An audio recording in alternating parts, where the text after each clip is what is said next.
What's going on? Matt Pitts, how are you? Hey, Brett, I am doing great. How are you? I'm good. Do you even know that song or am I aging myself? I'm an old soul, man. All right, Old just soul. checking, just checking. All right. Well, we're halfway through July. Um, Man, I'm still going to go with my prediction that the third quarter 2025 is going to be a fairly healthy quarter. And I still feel good about third quarter. Hey, Rick. Hey, buddy. Um, the We're going to talk a little bit about maybe some predictions around interest rates in the future today, and we're going to talk just what we're seeing in the market. But let's dive in. So let me get the screen up here. All right. Well, Fulton County, I'm going to go fast through the numbers today, guys, because we got a lot of articles I want to talk through. But 1135 in active. We had a big week last week. It came down a little bit this week, but that's pretty consistent number for right now of active listings coming on. 137. We had 140 last week, 137 this week that went under contract. Still pretty healthy numbers. We saw bigger numbers in May, but it sure looks like May was the peak month for 2025, and we've tapered off a little bit since May, but not anything to write home about. It's healthy. Uh, 306 are currently pending, and this number is interesting because I'm trying to ascertain if July 2025 is better than what July 2024 was, or the same, or below. I don't know yet, but we'll get there. Um, 273 closed out middle of the month. I feel really good about that number. I would be happier if it was 300, but 273 is pretty healthy for Fulton County. DeKalb County, we had 908 pop. That's a big number for DeKalb County. 87 went under contract, which is same story, pretty consistent, not as high as we were seeing in May, but healthy in terms of going under contract. 174 currently pending with 210 closed out in the last 7 days. We had a big closing week this week, guys. And it's always fascinating to me because it's the middle of the month, right? Like real estate agents, for whatever reason, have been conditioned to always close their houses at the end of the month. Yet 210 in the middle of the months, I'll take it. That's healthy. And Cobb County 675, so we tapered off a little bit in new active inventory in Cobb, but 102 went under contract. Anytime this is over 100, Matt, I think we're all feeling good about Cobb County. 184 in the pending status and 210 closed out. So all three big counties had a great week for closing. So hopefully we put some commission in everybody's pocket. I feel good about that. Any quick commentary around the numbers you guys see?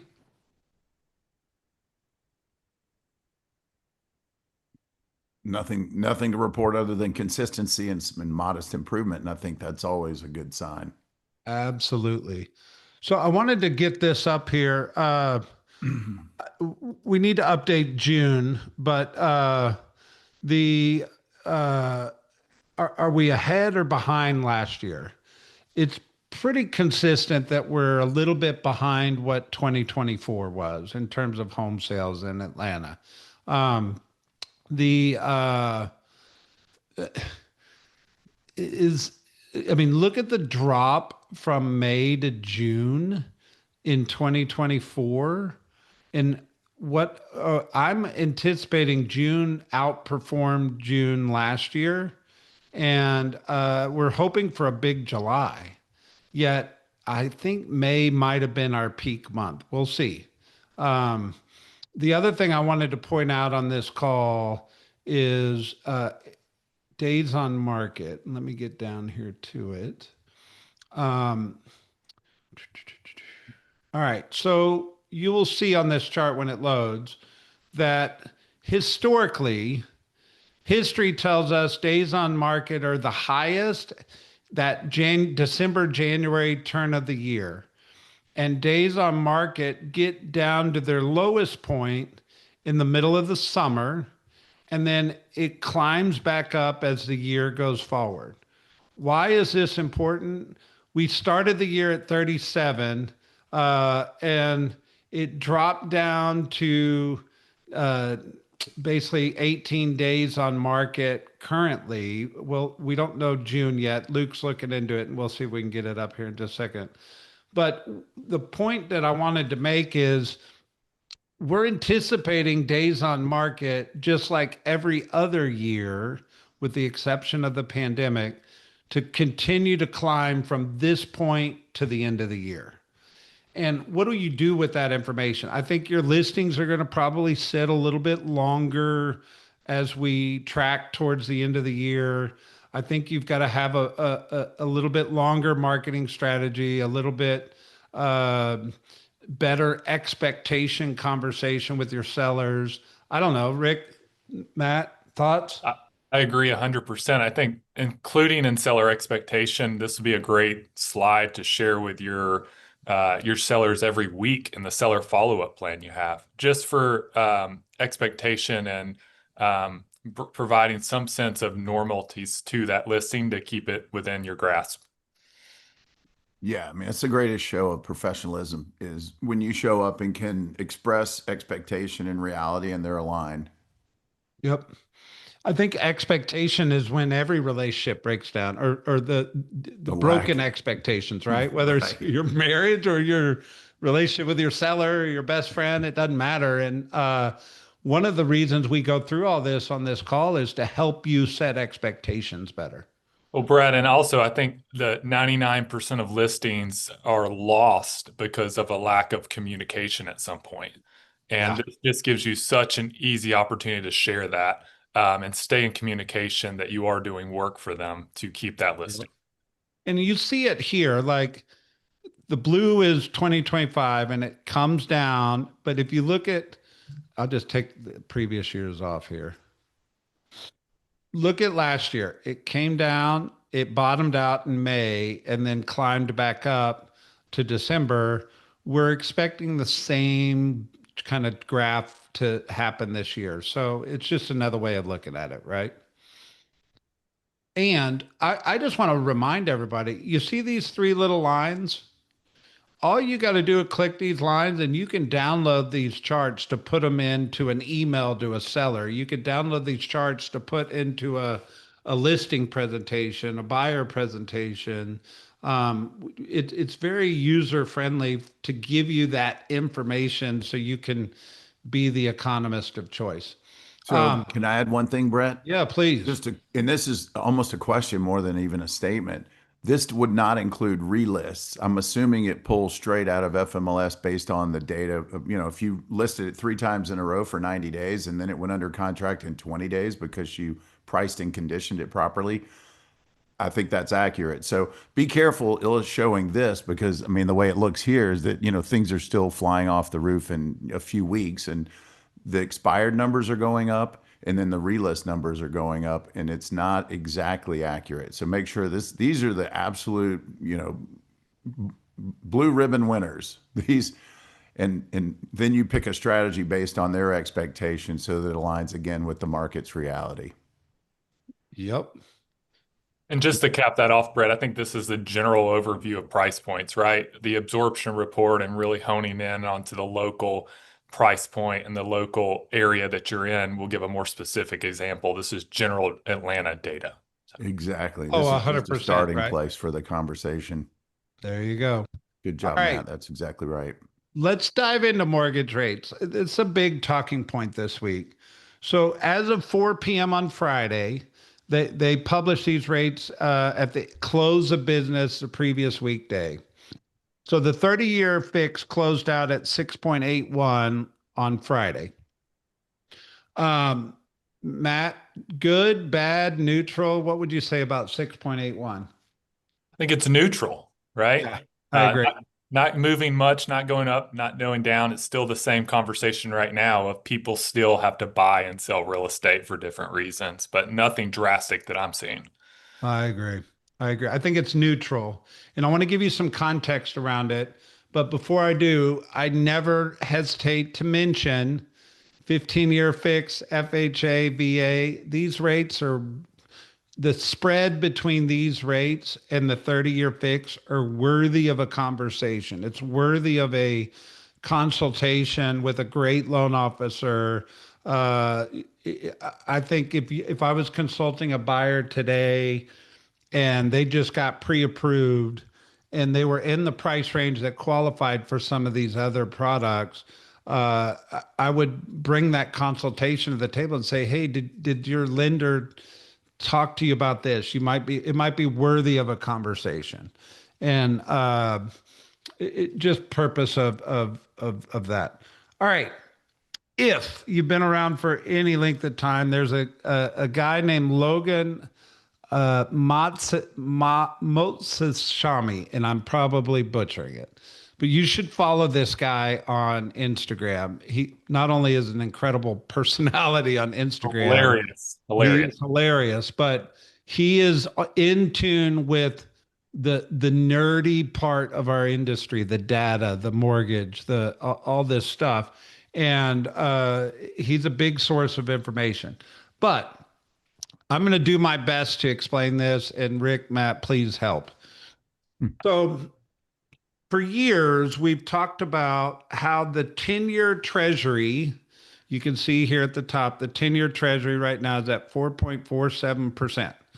The 10-year treasury is the one economic data that's attached to uh, money economics that tracks the closest to where mortgage rates are going. And what I mean by that is just simply if the 10-year treasury goes up, mortgage rates tend to go up accordingly. If the 10-year treasury goes down, mortgage rates tend to go down accordingly. Yet for years, they would track directly, meaning when the 10-year treasury would go up at this rate, the mortgage rates would go up at this rate, and vice versa. However, over the last couple years, when the Fed had been changing the prime rate, changing the Fed rate, um, they they didn't track exactly directly, and where the lines used to look like this, they kind of separated a little bit. And it just meant that mortgage rates were pricing differently than what they were anticipated in terms of this disparity between the 10-year yield and mortgage rates.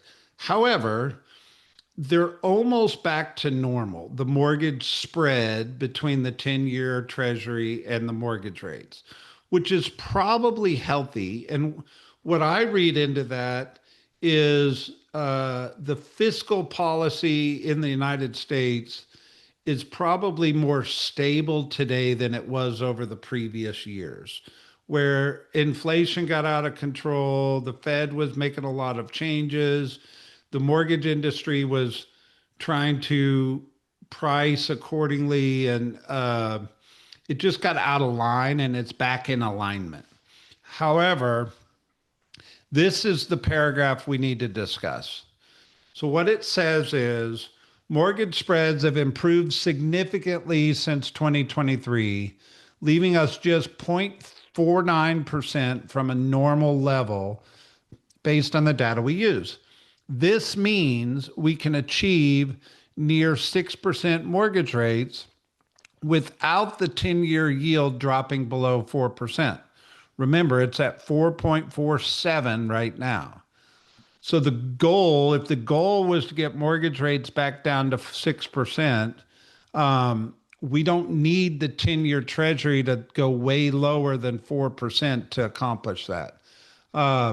Why is this important? Over the past few years, and I want to highlight this, I have seen housing demand improve as mortgage rates have trended from 6.64% towards 6%. So what he's saying is the data says when that mortgage rate, which we're at 6.81, gets to 6.64 and starts going lower, housing demand significantly improves. And I believe this is something that's in the near future. I'm going to go on record and say, with the real fear of putting my foot in my own mouth, that mortgage rates are going to come down in about 6 months. I think at end of this year, going into 2026, we're going to see an increased buyer demand. I think it's going to be primarily driven by the mortgage rates and what we're kind of teetering on buyer markets in quite a few places. And I think it's going to shift us back to a seller's market in 2026.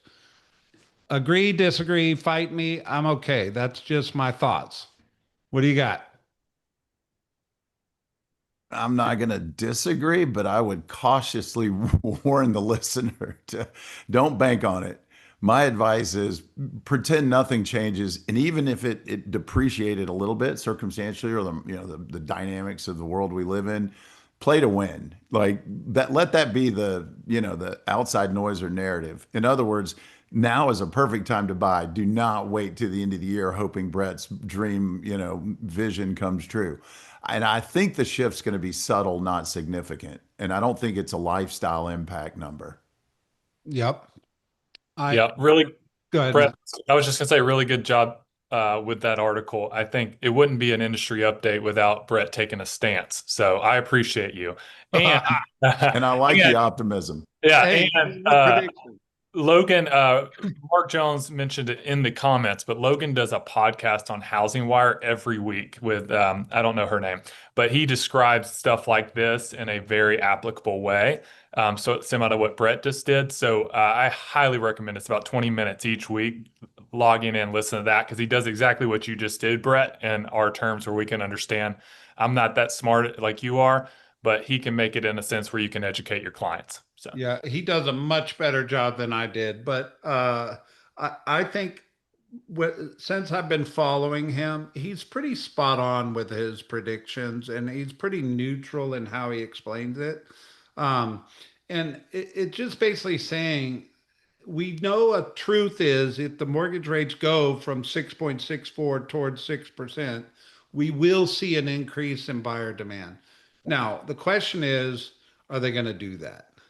Um, I just am watching the political pressure on the Federal Reserve chair to resign, the political pressure on getting the interest rates down, um, the industry kind of getting back to a reset in fiscal economics. And it just tells me that I feel confident that um, they're going to come down at some point. And, I was on a call earlier. The guy said, "You're like Gary. If you just keep predicting it, eventually it'll happen." I'm like, great. All right. But by the way, it's Gary Keller's birthday. Gary at kw.com. Everybody should email him. All right. So on the Atlanta Business Chronicle, they posted this, and they dated this July 17th. So it was like end of last week. And it says, experts, Atlanta should see strong boost in home sales activity if mortgage rates fall. And That's it's that's kind of a click no-brainer, right? that's clickbait if it there. Duh. But I think it's kind of primed, right? Uh, Atlanta is one of the several markets expected to see a robust boost in home sales activity if mortgage rates drop to an even 6%. That would be And this awesome. is a National Association of Realtor projection. Uh, I mean, it is a duh, right? Like a no brainer. Um, but I don't know. I think this is the recovery we're waiting on. Oh, it's another economist predicting what you're saying, Brett, of interest rates moving towards 6%. And again, it's still the timing window, like Rick said. You really shouldn't count on this at all. It should still be going out and making things happen. And if this happens, then you'll be prepared. Well, Yeah. and I don't know what the refi spread is that exactly justifies, but usually it's a point and a half below what you're at. You can refi basically no money refi, no cash in, and capture the new rate. So I love we've been saying this for a while, but date the rate by the house, knowing that you can always amend your rate, but the house you want, the dynamics for buyer seller, demand or supply and demand may favor you in your micro economy or market right now. Don't miss it hoping for something later. Yeah. We'll stay tuned, but I think there's not a big concern that rates are going to get worse. The question is, are they going to stay the same or get better? I think that's more the climate, right? Um, all right, so we're going to keep throwing popcorn in our mouth, and I think it's important that we talk all things industry. So if you're not aware, Compass is the leading charge of this private listing network, exclusive listings. And what it is take a listing, do not put it into the MLS, market it privately. There are some arguments for that, and there's a lot of arguments against that. However, Zillow a week and a half ago came out and, or no, they came out a few months ago and said, if you take a listing and you market that listing privately, i.e., out of the MLS, we will blacklist your listing and not show it on Zillow. And a lot of people have emotions for and against Zillow, but here's the two truths you have to be aware of. One is you can't argue the fact that Zillow has the lion's share of the consumer eyeballs looking at real estate online. If you've been in the industry for any length of time, even to your discouragement, your sellers are sending you links of, hey, I want to look at, or your buyers are sending you links saying, I want to look at this house. And 9 out of 10 times, it's a Zillow link to the property. And so you have to be consciously aware that Zillow has the eyeballs. The second thing that you do have to be aware of is maximum exposure. It is a truth that maximum exposure brings the highest net price to a seller. And so take this article. So what happened was Compass goes down saying we want to do private exclusive listings. There's a couple other companies that jumped on board. And then Zillow says we're going to blacklist the listings if you don't put them into the MLS. And then Compass sues Zillow a week and a half ago, 2 weeks ago. And so Compass is now taking his lawsuit into the court. Well, then Zillow turns around and sues them. And now there's this whole sit back, watch legal environment going on around private listings. Are they good? They bad? Can Zillow blacklist your listing? Is that good or bad? And, truth be told, we have a technology solution we could turn on tomorrow for a private listing network, yet we're we don't want to get thrown into a lawsuit for one over this whole thing, and two, I'm going to let them fight it out in the legal system, and then we'll see where the cards fall at the end of this because it's kind of crazy. It's beyond kind of. It's they both. What I would caution everyone in reading between the lines is that both have selfish motives, and ultimately, we hope what shows up is what's best for consumers. And Yeah. I don't think either exclusively does that. There are circumstances where potentially a private or specialized approach to listing a house for someone with special needs makes sense. But at the end of the day, as a grand scheme, it doesn't make sense to me not to expose my client's house to the greatest buying pool. And that's anti what Compass wants to do in terms of their statement, anyway. Yeah. All right. Anybody ever sold a house to a celebrity? So, how do you protect the identity of a high profile luxury home buyer? Well, there's three strategies they talk about in this, but I want to give you a frame of reference. Yes, if you happen to get a high profile buyer, you should be aware of this. But I also think you should look at this article as part of your value proposition. You would pitch to a high profile uh, consumer that you are aware of how to protect them, and it's part of your value proposition.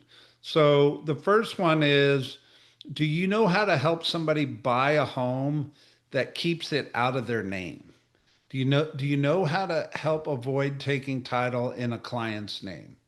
It is a big part of high profile consumers and how they own property. So if there's a celebrity, they don't buy the house in their name. Do you know how to support that? That's the first thing. The second thing is, do you use NDAs at every step? What is an NDA? A non-disclosure agreement. So let's say I'm representing Rick Hale, the celebrity, and we're going to go look at houses. I actually am going to ask every seller that before I take Rick to that property to sign a non-disclosure agreement that I'm bringing Rick Hale through it. And I'm going to ask the listing agents to sign a non-disclosure agreement. And when we place an offer on a property, it's going to have a non-disclosure agreement attached to it. I'm not saying that you got to go be an expert. I'm saying you better understand it so that it's actually part of the value proposition you bring to the table to represent celebrity Rick Hale. And then the third thing is our industry is very social media friendly.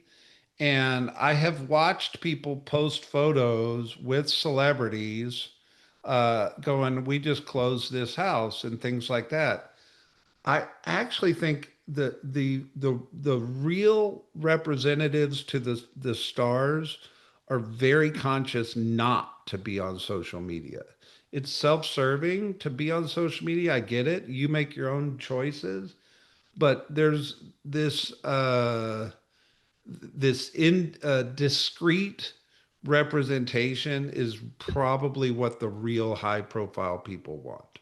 What do you think? It's a consulting opportunity. To me, it's high level consulting. And ultimately, our job is to honor the needs and wishes of our clients inside the boundary of law and ethics. So as long as it fits inside that, 10 out of 10 times, explain the ramifications of multiple options and let them decide. They may like the publicity for gosh sakes, but at the end of the day, don't make that assumption. It creates liability and possibly harm your reputation. There you go. Uh, I know Mark Jones on the call. He's been tracking this tightly inside of his market center in town. Yet it's kind of crazy that we're an industry that we had a lot of fear 2 years ago around this NAR settlement and what was going to happen to our industry. And the data is saying not a lot has really changed. So real estate commissions remain steady despite NAR settlement concerns. I'm going to show you some stats here in a minute. Um, Agents are reporting working harder for same income, facing client challenges. Yeah, our It's the industry, market. Yeah. I mean, everybody loves the one and done buyer. I show you three houses, you buy it, and I get paid. But there's moments in time where three houses aren't going to get it done, or I'm going to have to work harder for the same income. Or a seller 4 years ago, I listed it. I already had it under contract before the photographer even made it to the property. Um, Yet today, I'm probably actually having to work really hard to get my listing sold. And just know you're not alone. It's part of the industry as it ebbs and flows. And yes, when the market shrinks or goes backwards, the number of full-time real estate agents does decrease. And that's probably a good thing for you because the hobby real estate agents typically bail when it gets hard, and our great agents power through it. So I think it's interesting. But here's what I wanted to point out in terms of numbers. So the real estate study by Clever Real Estate found the national average for real estate commissions on the sale of a home was 5.44%.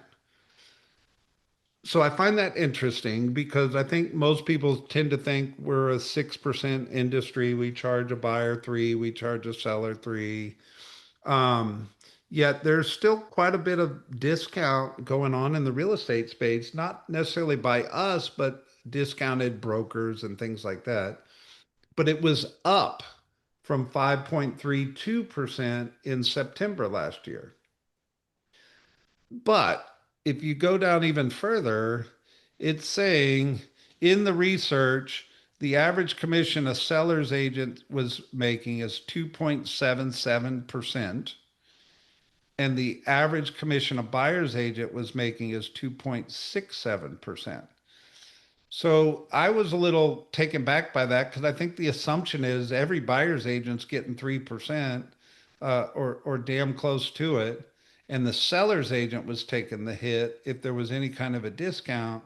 Yet the seller's agents actually are coming out ahead of the buyer's agent in this research. What do you think? That's been my experience. Okay, tell me more. I am seeing more and more the seller's agent taking a larger percentage of the commission than I have seen previously. Perfect. I think you're spot on. Rick, any comments? I mean, to me, it's a value proposition and confidence question. No one, I love it. There's a saying that everyone wants to buy, no one wants to be sold. If you're a high level consultant, you're worth a lot more. And if you can't illustrate it with confidence, you're probably going to settle for less. There you go. Matt, would you drop in the chat, pull it up, tell us what's going on? All right, real quick, because we start and end on time. We've got the three reels from today's articles that have been put together. We got a hook, we got content points, we got what you need to say to make it easy. So go ahead and download that. Tons of great information here always. Our whole goal, if you haven't been here, is for you to be able to organize that and then do something with it, application. And the three reels are there. Make it nice and easy on you and put some content out.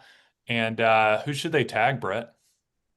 The Inspire Network, sir. If you do a good social media reel, we'll share it, which gets you more views and more comments and more visibility. We want to highlight the best of the best.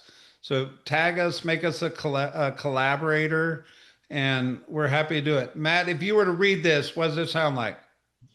Ooh, hook. Want to buy a home without the world knowing? Whether you're a business owner, going through life changes, or just value privacy. Bam, bam, bam. Articles, music, blow it up. Contact me, link to article. You guys get it. So that's what I do. Boom. Yeah.